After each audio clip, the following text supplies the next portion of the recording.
ಮಾಗಡಿ ತಾಲೂಕಿನ 18 ಕೆರೆಗಳಿಗೆ ನೀರು ತುಂಬಿಸುವ ವೈಜಿ ಗುಡ್ಡ ಏತ ನೀರಾವರಿ ಯೋಜನೆಗೆ ಉಪಮುಖ್ಯಮಂತ್ರಿ ಡಿಕೆ ಶಿವಕುಮಾರ್ ಚಕ್ರಬಾವಿಯಲ್ಲಿಂದು ಚಾಲನೆ ನೀಡಿದರು. ಈ ವೇಳೆ ಜಿಲ್ಲಾ ಉಸ್ತುವಾರಿ ಸಚಿವ ರಾಮಲಿಂಗಾರೆಡ್ಡಿ, ಮಾಜಿ ಸಂಸದ ಡಿಕೆ ಸುರೇಶ್, ಶಾಸಕರಾದ ಎಚ್ಸಿ ಬಾಲಕೃಷ್ಣ, ಡಾ ರಂಗನಾಥ್, ಬಿಎಂಟಿಸಿ ಉಪಾಧ್ಯಕ್ಷ ನಿಕೇತ್ ರಾಜ್ ಮೌರ್ಯ ಮತ್ತಿತರರು ಉಪಸ್ಥಿತರಿದ್ದರು. ಇದೇ ವೇಳೆ ವಿವಿಧ ಯೋಜನೆಗಳ ಫಲಾನುಭವಿಗಳಿಗೆ ಸಾಂಕೇತಿಕವಾಗಿ ಸೌಲಭ್ಯಗಳ ಕಿಟ್ ಒದಗಿಸಿದರು.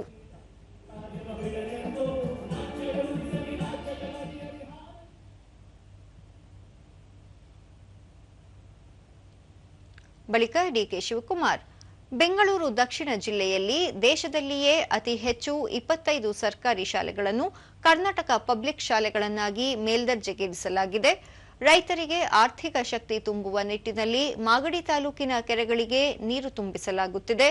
ಸತ್ಯಮಂಗಲದಿಂದ ಕಾವೇರಿ, ಹೇಮಾವತಿ ಜೊತೆಗೆ ಎತ್ತಿನಹೊಳೆ ಯೋಜನೆಯಿಂದ ನೀರು ಹರಿಸಲಾಗುವುದು ಎಂದು ತಿಳಿಸಿದರು. ಇವತ್ತು ನಾವು ಶಿಂಷಾಯಿಂದ ನೀರು ಸತ್ಯಗಾಲ, ಶಿಂಷಾ ಅಂದ್ರೆ ಸತ್ಯಗಾಲ ಪಕ್ಕ, ಅದು ಅಲ್ಲಿಂದ ನೀರು ಕಣವಾಯಿಂದ ಬಂದು ತಿರ್ಗಾ ಇಲ್ಲಿ ಹೇಮಾವತಿ ನೀರು ಅಲ್ಲಿ ತಗೊಬಂದು ತಿರ್ಗಾ ಇನ್ನೊಂದು ರೌಂಡ್, ಈಗ ಮೊನ್ನೆ ತಾನೇ ಏನೋ ಒಂದು ತೀರ್ಮಾನ ಆಗಿದೆ, ನಾಳೆ ನಾಳಿದ್ರಲ್ಲಿ ನಾನು ಹೇಳ್ತೀನಿ, ಅದು ಟೆಂಡರ್ ಕರಿತಾ ಇದ್ದೀವಿ.